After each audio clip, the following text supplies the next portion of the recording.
राजने तिला घट्ट कवटाळलं आणि राजच्या एका डोळ्यातून निघालेला अश्रू त्याच्या ओठांवर येऊन थांबला. मला थोडंसं काम आहे, तू ठीक असशील तर जाऊन येऊ का? आपल्या मिठीत शांत बसलेल्या प्रियाला राजने विचारलं.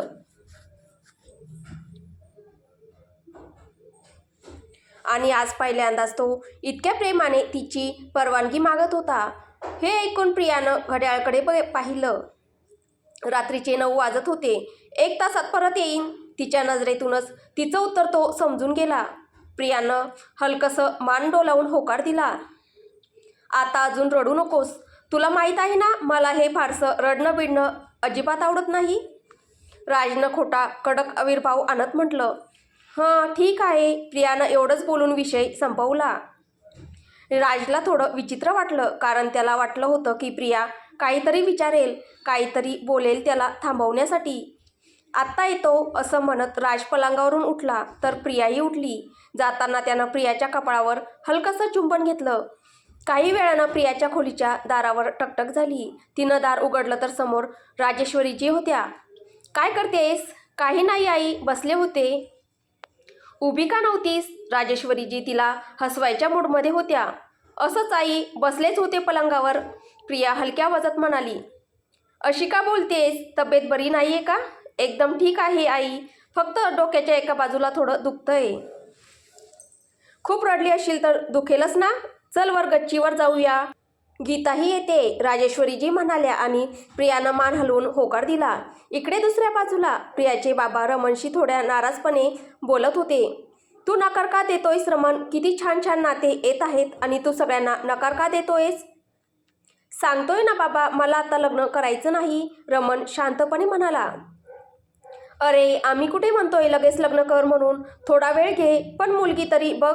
आणि कुणी दुसरी असेल म्हणा तर सरळ सांग. या क्षणी रमण स्वतःला फार असहाय्य समजत होता. इच्छेनेही तो प्रीतीचं नाव घेऊ शकत नव्हता, कारण प्रीतीनं नुकतंच नकार दिला होता. म्हणून तो काही बोलू न शकल्यामुळे शांतपणे घराबाहेर पडला. बाईक घेऊन तो इकडे तिकडे फिरत राहिला. मग रागाच्या भरात त्यानं प्रीतीला फोन केला. काय झालं आज एवढ्या लवकर फोन? समोरून प्रीतीनं फोन उचलत विचारलं. लवकर तर मी करतच आहे, उशीर तर तू करतेस. काय झालं? तुम्ही इतके रागात का आहात? राग न करू तर काय करू? कंटाळलोय मी लग्नासाठी नकार देत देत. आई बाबा प्रश्नांवर प्रश्न विचारत आहे की मी लग्नासाठी तयार का नाही, आणि माझ्याकडे उत्तर असूनही मी सांगू शकत नाही. तुम्ही आधी शांत व्हा रमण, थोडा वेळ जाऊ द्या, मग आपण सगळ्यांना सांगू. तू फक्त हेच म्हणत बस, तोपर्यंत मी वेडा होईल. आणि एक सांग, जसं माझ्या घरी माझ्या लग्नाची चर्चा होते तसंच तुझ्या घरी तुझ्यासाठी मुलगा बघायला लागले तर तू काय करशील? रमण, तुम्ही हे सगळं काय विचार करता आहात? मला उत्तर हवंय प्रीती, आणि मला दुसरं काही ऐकायचं नाही. राजदादा अजून मान्य करणार नाहीत. प्लीज थोडा वेळ थांबा. प्रीतीनं एवढंच बोललं होतं तोच रमणनं रागाच्या भरात फोन कट केला आणि बेचैन होऊन परत बाईकवर बसला, कारण प्रीतीवर जास्त राग करायचा नव्हता त्याला. तर दुसऱ्या बाजूला राजेश्वरीजी आणि गीता प्रियाशी बोलत होत्या, पण प्रिया तिथे असूनही जणू नव्हतीच. प्रिया, आता सगळं काम तुलाच करावं लागेल. आता मी काहीच करणार नाही. आपल्या जावेची सेवा करायला लागेल तुला, गीता मस्करीत म्हणाली. मी तुम्हाला स्वतः काहीच काम करू देणार नाही गीताताई. तुम्ही फक्त आराम करा आणि खुश राहा, आणि तुम्ही माझ्यासोबत असाल तर बोलता बोलता कामही पटकन होईल, प्रियानं गीताकडे पाहत हसून म्हटलं. हे ऐकून गीता प्रियाजवळ आली आणि तिला मिठी मारली. इतकंच पुरेसं होतं त्यांच्या नात्याचं गोडपण समजायला. हो हो, तुम्ही दोघी बहिणी बहिणी गळे भेटून खेळा. इथे तर सासू नाही, थेट ललिता पवार उभी आहे, राजेश्वरीजीनं मुद्दाम चेहरा वाकडा करत म्हटलं. गीता मोठ्याने हसू लागली, पण प्रिया फक्त हलकसं हसून शांत राहिली.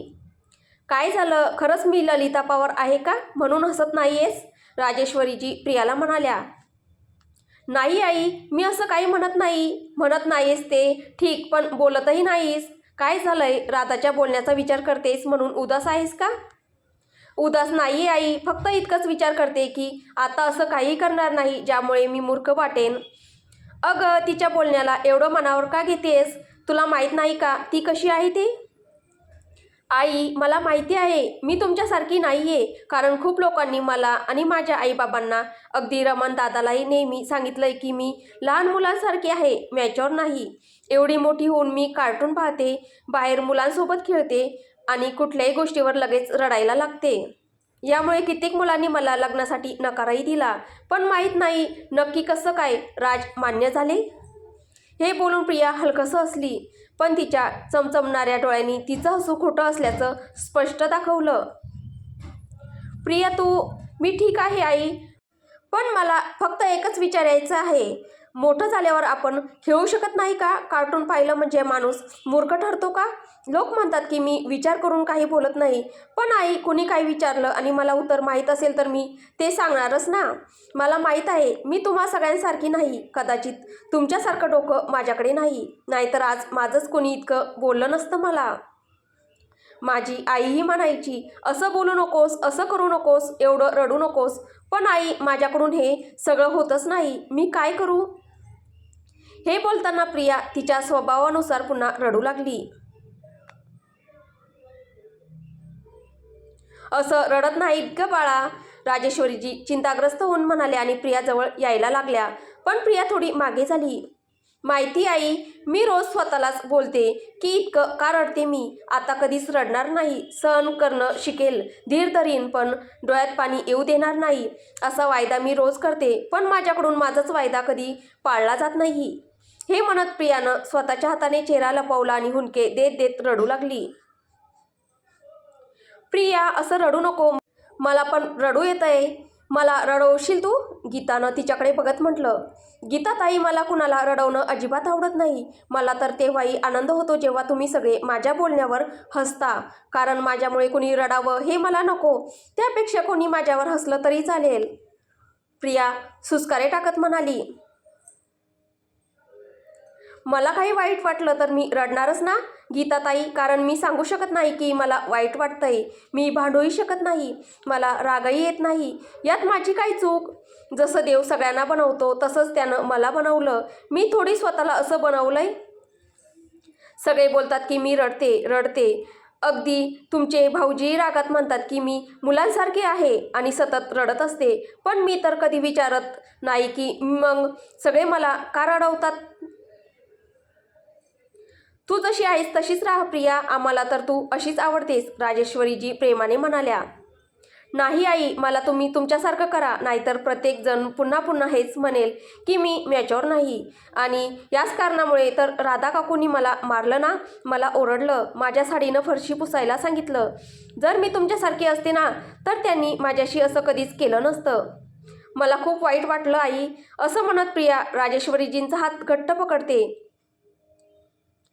तुम्हाला माझी शपथ आई, मला माहिती आहे तुम्ही मला खूप प्रेम करता, पण खरं खरं सांगा, तुम्हालाही मी मूर्ख वाटते का? कारण मला पालीची भीती वाटते, मला पटकन रडू येतं, मी काहीही बोलून जाते, मी कार्टून पाहते, ध्रुवसोबत खेळते, तर तुम्ही सगळेही मला मूर्ख समजता, बरोबर ना? तसंच आहे ना? प्रियानं गीता आणि राजेश्वरीजींकडे पाहत रडत रडत विचारलं. तिची अवस्था पाहून दोघींच्या डोळ्यातही पाणी आलं. माझी मदत करा ना, सांगा ना मला काय काय करू नये, कदाचित मी तशी नाही जशी माणसं असतात, माझी मदत करा आई, नाहीतर सगळे माझ्याशी असंच वागतील जसं काकूनी वागलं, आणि पुन्हा असं झालं ना तर तुमची प्रिया सहन करू शकणार नाही. असं म्हणत प्रिया राजेश्वरीजींच्या हातावर आपलं डोकं टेकवते. खबरदार, जर आमच्यासारखी होण्याचा प्रयत्न केला तर इथे आम्हालाच दुःख होतंय की आम्ही तुझ्यासारखे का नाही, तुझ्यासारखे स्वच्छ, निर्मळ, निरागस का नाही? खोटं आहे, सगळं खोटं, प्रिया अजूनही त्यांच्याच हातावर डोकं ठेवून रडत म्हणाली. तेवढ्यात पावलांचा आवाज आला आणि सगळ्यांनी त्या दिशेला पाहिलं. राज त्यांच्या दिशेने येत होता. राजला पाहताच प्रिया झटकन वळली आणि आपले अश्रू पुसून टाकले. काय झालं, तुम्ही दोघी का रडताय? राजने विचारलं. काही नाही, तू तुझ्या भोळ्या राणीला सांभाळ, काही बोलते, असं राजेश्वरीजी म्हणाले आणि आपले अश्रू पुसत गीताचा हात धरून तिथून निघून गेल्या. कारण त्यांना माहीत होतं प्रियाला फक्त राजच समजावू शकतो. काय झालं, आई काय म्हणत होती? राज प्रियासमोर उभा राहून म्हणाला. काही नाही, प्रिया चंद्राकडे पाहत म्हणाली. चेहरा का उतरलेला आहे? कुठे उतरलेला आहे? तुलाच माहिती आहे कुठे उतरलेला आहे. इमलीच्या झाडावर तर नाही ना लटकलाय. तुम्ही माझी मस्करी करतायत का? माझी बायको कधी असे उत्तर देत नाही. मला तुमची मदत हवी आहे. शेवटी हिंमत एकवटून प्रिया म्हणाली. कसली मदत? राजनं भुवया जुळवत विचारलं. मला तुमच्यासारखं व्हायचं आहे. प्लीज मला तसं बनवा. प्रियानं पहिल्यांदाच रडल्याशिवाय शांतपणे सांगितलं. तू काही मातीचा पुतळा नाहीस ज्याला कोणी आपल्या मनाप्रमाणे घडवेल. कसल्या फालतू गोष्टी सुचतायत तुझ्या डोक्यात? राज रागावत म्हणाला. पण मी तशी नाही ना जशी मला असायला हवं होतं. माझं डोकं खराब करू नकोस. काय उलटसुलट विचार करतेस? ठीक आहे मग मी काही विचारणार नाही, काही बोलणारही नाही. मला स्वतःलाच माहिती नाही मी काय करावं आणि कुणी सांगतही नाही. पण तक्रार सगळ्यांनाच आहे माझ्याबद्दल.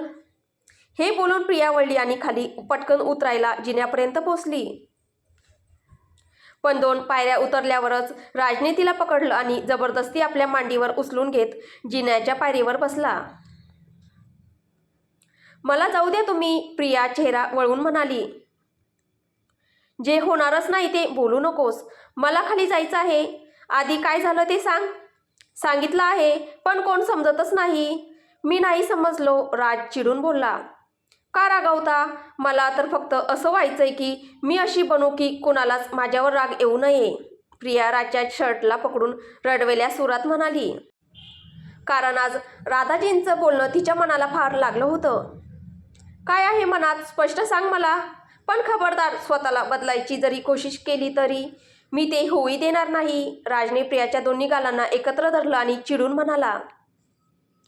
मला तुमच्यासारखं व्हायचं आहे. फक्त इतकंच मला हवं आहे. प्रिया राजच्या डोळ्यात पाहत म्हणाली. त्याने काय होणार? मग कोणाला मी मूर्ख वाटणार नाही. ठीक आहे, आधी जेवण कर मग मी तुला उत्तर देतो, राज म्हणाला. नाही, मला भूक नाहीये. मला लागली आहे. त्याचं काय? मी तुम्हाला देते ना जेवायला, प्रिया डोळे पुसत म्हणाली. तू नाही जेवलीस तर मीही नाही जेवणार. भूक लागली तरीही, राज म्हणाला. तर मी खाईन. चला दोघंही जेवू. आता का म्हणलीस? मी तुम्हाला उपाशी कसं ठेवू? मग माझ्यासारखी कशी होशील?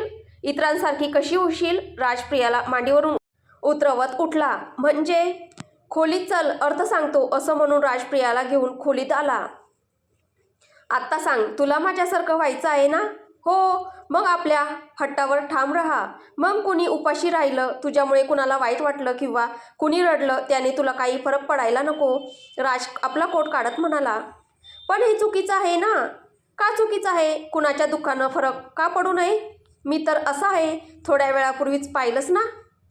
तर माझ्यासारखं व्हायचं असेल तर हे सगळं करावं लागेल. हे ऐकून प्रिया गप्प बसली. काय झालं, जमणार नाही? प्रियानं हे ऐकून हळूच नाही असं मान हलवली. आणि मी जमू देणारही नाही, राज म्हणाला. आज काकूंच्या बोलण्याचं वाईट वाटून तू स्वतःला बदलायला पाहतेस. उद्या त्यास म्हणेल की तू नाटक करत होतीस, तर पुन्हा स्वतःला बदलशील का? राजने प्रश्न केला. पण प्रिया उत्तर देऊ शकली नाही. त्यांच्या बोलण्याने मन दुखावलं, पण आमच्या बोलण्याने आम्ही सर्व तुझी किती काळजी करतो, तुझ्या स्वभावावर किती प्रेम करतो हे जाणवलं नाही. पण तुम्ही तर म्हणता की मी लहान मुलांसारखी आहे, फक्त रडत असते, प्रिया खिन्न होत म्हणाली. तर तूही तर म्हणते की मी खूप रागावतो, बाकी लोकही म्हणतात. पण त्यांच्या बोलण्यावरून मी स्वतःला बदललं का? राग करणं सोडलं का? लोक म्हणतात की मी मॅच्युअर नाही, प्रिया अश्रू आवरत म्हणाली. तर सांग ना लोकांना की मॅच्युअर म्हणजे तुमच्यासारखं असणं असेल तर मी बाळच बरी. मी सांगू शकत नाही. मग शिक. मला माहीत आहे तू भांडू शकत नाहीस, वाद करू शकत नाहीस, पण चुकीच्याला चुकीचं म्हणून दाखवायला तुला येतं. असं म्हणत राजने प्रियाच्या खांद्यावर हात ठेवला आणि दोघं चालू लागले. जणू 2 जिवलग मित्र चालत होते. दोघंही एका टोकापासून दुसऱ्या टोकाकडे फिरत होते आणि राजचा हात अजूनही प्रियाच्या खांद्यावरच होता. त्यांनी म्हटलं की मी कार्टून पाहते, ध्रुवसोबत खेळते, पालीला पाहून घाबरते आणि या वयात हे सगळं शोभत नाही. तर सरळ सांग ना. हो, माझ्यात या सगळ्या सवयी आहेत. कारण प्रत्येक माणसाचा स्वतःचा वेगळा स्वभाव असतो, वेगळ्या सवयी असतात आणि स्वतःच्या स्वभावाशी लढायला गेलं की हरायचंच ठरतं. मला चांगलंच माहीत आहे की माझा स्वभाव कुणाला फारसा आवडत नाही. माझं स्वतःचं कुटुंब माझ्यावर रुसतं, तर बाहेरच्या लोकांची काय गणती. कदाचित लोक माझ्या मागे शिवायही देत असतील आणि हे मला कळत नाही असं नाही. असंही नाही की मी स्वतःला बदलायचा प्रयत्न केला नाही. तुम्हाला किंवा इतरांना मी सांगत असे की मला स्वतःला बदलणं आवडत नाही, पण जेव्हा रात्री डोळे मिटून झोपायला जातो ना, तेव्हा रोज एकच विचार करतो, उद्यापासून हे करणार नाही, उद्यापासून असं बोलणार नाही, राग कमी करेल. पण दुसऱ्या दिवशी पुन्हा तसंच होतं, कारण आपण ज्या स्वभावात मोठे झालो तो स्वभाव एका क्षणात सोडणं अशक्य असतं. राज म्हणाला, मग मी जशी आहे त्यात माझी काही चूक नाही? चुकीचं बुकीचं सोडून दे, तू काय आहेस हे तुलाच माहिती नाही, पण तू जशी आहेस आम्हा सगळ्यांपेक्षा खूपच चांगली आहेस. ज्याला तुझ्यासारखं बनता येत नाही तोच तुझ्यावर बोट ठेवेन, हे कायम लक्षात ठेव. असं म्हणत राज थांबला आणि त्याने प्रियाच्या दोन्ही खांद्याला हलकेच पकडलं. प्रिया, लोक अनेक गोष्टी बोलतील, त्याने दुखणं स्वाभाविक आहे, पण त्यांच्या म्हणण्यानुसार स्वतःला बदलत राहिलीस तर तू तू राहशील का? मला बदलायचं नाही राज, पण वाईट तर वाटतं. असं म्हणून प्रियाने डोकं राजच्या छातीवर टेकवलं. वाईट वाटतं तर सांग ना, जे मनात येतं ते बोल, स्वतःच्या मनाप्रमाणे बोल. बोलणं खूप आवश्यक असतं प्रिया, नाहीतर लोक तुला त्यांच्या चिडचिडीचा मार्ग बनवून टाकतील. किंजलच्या वेळी तुला वाईट वाटायचं तेव्हा सांगायचीस ना मला, तर तेच सगळीकडे शिक, कारण मी प्रत्येक वेळी तुझी बाजू घ्यायला इथे असेलच असं नाही. हे ऐकून प्रियाने राजला घट्ट मिठी मारली. मला तर जेव्हा काही वाईट वाटतं तेव्हा तुमचीच आठवण येते. माझी आठवण नंतर काढ. आधी चुकीच्या लोकांना त्यांची चूक सांग आणि त्याही आधी ज्यांनी तुला दुखावलं त्यांच्यापासून दूर राहायला शिक. आज तुझ्या स्वभावापोटी तू काकूंकडे गेलीस गीता वहिनीच्या बाळाची खुशी वाटायला, आणि बदल्यात काय मिळालं ते बघ. तुला बदलायची नाही, फक्त हे समजून घ्यायची गरज आहे की तुझ्या चांगुलपणाची लायकी कोणाकडे आहे. ज्यांच्याशी बोलायची लायकी नाही त्यांच्याशी बोलूच नको. गीता वहिनी आणि आई आहेत ना, ते पुरे आहे. इकडे बघ माझ्याकडे. राजने प्रियाला आपल्या छातीपासून हलकेच दूर करून तिच्याकडे पाहत म्हटलं. प्रियाही त्याच्याकडे पाहू लागली. मी खूप मुली पाहिल्या आहेत प्रिया, पण मी ठरवलं होतं की मी लग्नच करणार नाही, कारण मी जसा आहे तसाच मला कोणी सहन करणार नाही. उलट मला बदलायचा प्रयत्न करेल किंवा आपल्या मनाप्रमाणे वागवण्याचा. म्हणूनच प्रत्येक मुलीला नकार देत गेलो. तुझ्या वेळेलाही मी तुला नकारच दिला होता, पण तुझ्या सासूबाईंच्या आग्रहामुळे तिथे गेलो आणि ठरवलं होतं की तुलाही नाहीच म्हणायचं. पण तुला पाहण्याआधीच तुझं बोलणं ऐकलं आणि घरातून येताना जे जे ठरवून आलो होतो ते सगळं विसरलो. पहिल्या भेटीतच समजलो की तू आणि तुझं मन अगदी निर्मळ आहे, म्हणूनच तू मला आवडलीस आणि मी लग्नाला होकार दिला. हे ऐकून प्रियाच्या ओठावर हसू उमटलं आणि ती थोडीशी लाजलीही. आता मी ज्या स्वभावामुळे तुला पसंत केलं तोच तू बदलणार आहेस? नाही नाही बदलणार, अगदी जशी आहे तशीच राहीन, प्रिया लगेच म्हणाली. जे आवडतं तेच कर, बाकी मी आहेस ना तुझी प्रत्येक इच्छा पूर्ण करायला. राजने स्वतःच्या छातीवर हात ठेवत म्हटलं. प्रिया हसत त्याच्या गळ्यात जाऊन विसावली. राजही हलकासा हसला. मग तिला हळूच फिरून गॅलरीच्या बंद दाराला टेकवलं आणि तिच्या ओठांवर चुंबन घेऊ लागला आणि प्रिया त्याच्या केसांशी अलगद खेळू लागली. अखेर राजने तिच्या ओठाला हलकंसं चावलं आणि म्हणाला, मी खूप लढलो आहे स्वतःशी आणि अजूनही लढतोय माझ्या स्वभावाशी. तू नशीबवान आहेस प्रिया, कारण तू तशी आहेस जशी प्रत्येकाला देव बनवत नाही. कधी कोणासारखी होण्याचा प्रयत्न करू नकोस, नाहीतर त्या दिवशी मी रडत माझी तक्रार सांगितली होती तसा दिवस तुला अनुभवावा लागू नये. राजचं बोलणं ऐकून प्रियाचं मन भरून आलं. तिला त्याची वेदना जाणवली. तिने राजचं डोकं आपल्या हातात घेतलं आणि त्याच्या कपाळावर प्रेमानं किस घेत म्हणाली, तुमची पसंत विचारायची सवय आहे ना मला, पण आज कळलं की मीच तुमची पसंत आहे. ते ऐकून मला स्वतःवरच प्रेम वाटायला लागलं आहे. मी अशीच राहीन राज, पुन्हा कधी बदलायचा विचारही करणार नाही, प्रॉमिस. जरी मी रागात तुला ओरडलो तरीही त्या रागात सुद्धा माझ्या मनातल्या तुझ्या प्रेमावर कधीच ओरखडा येऊ देणार नाही, प्रॉमिस. राजही प्रियाच्या अंदाजातच म्हणाला आणि प्रिया हसू लागली. आता हसूनच पोट भरणार आहेस का, की मला जेवायलाही देणार आहेस? देईन ना. हे बोलून प्रियाने राजचा हात धरला आणि दोघेही तिथून निघायला लागले. काय बनवलं आहे? सगळी भाजी टाकून पुलाव केला. नाही टाकली असती तर काय बनलं असतं? भात. चूक. मग भाज्यांशिवायचा पुलाव. असं कसं? आता प्रश्न तूच विचारणार का? नाही नाही, बरोबर आहे, भाज्यांशिवायचा पुलावच होतो. कसा होतो? फक्त भात टाकून पुलाव होतो काय? राज म्हणाला. पण आताच तर तुम्ही बोललात. काय बोललो? काही नाही, कदाचित मीच काहीतरी चुकीचं ऐकलं. मग तुझे कान साफ करून घे. दररोज करते म्हणूनच जरा जास्त साफ झालेत. रिकामे असल्यामुळे काही ऐकू येतंय. असंही होतं का? तू आहेस ना, तर खूप काही होऊ शकतं. म्हणजे? झोपताना सांगतो. आधी हे सांग, माझ्यासाठी हलवा ठेवला आहे का नाही? ठेवला आहे ना? वाचलीस, नाहीतर पुन्हा बनवून घेतला असता. दोघेही असेच बोलत बोलत पायऱ्या उतरून खाली गेले. काही दिवसांनी आज राज आणि प्रिया यांचा लग्नाचा वाढदिवस होता आणि महाशिवरात्रीही. राजने प्रियाला महादेवाच्या मंदिरात चालायला सांगितले होते, पण त्याआधी त्याने तिच्या हातात एक पिशवी दिली. त्यात लाल आणि सोनेरी रंगाची साडी होती आणि सोबत संपूर्ण शृंगाराचं सामानही. हे पाहून प्रियाच्या आनंदाला पारावर उरला नाही. पण दुसरीकडे रमणही ठरवून बसला होता आज राजशी बोलायचंच. तर आता पुढे काय होईल हे आपल्याला पुढच्या भागात पाहायला भेटेल. तुम्हाला ही कथा कशी वाटते आहे कमेंटद्वारे नक्की कळवा. कथा आवडत असेल तर व्हिडिओला लाईक करा, शेअर करा. कथेचे पुढील भाग ऐकण्यासाठी आपल्या चॅनलला सबस्क्राईब करा. धन्यवाद.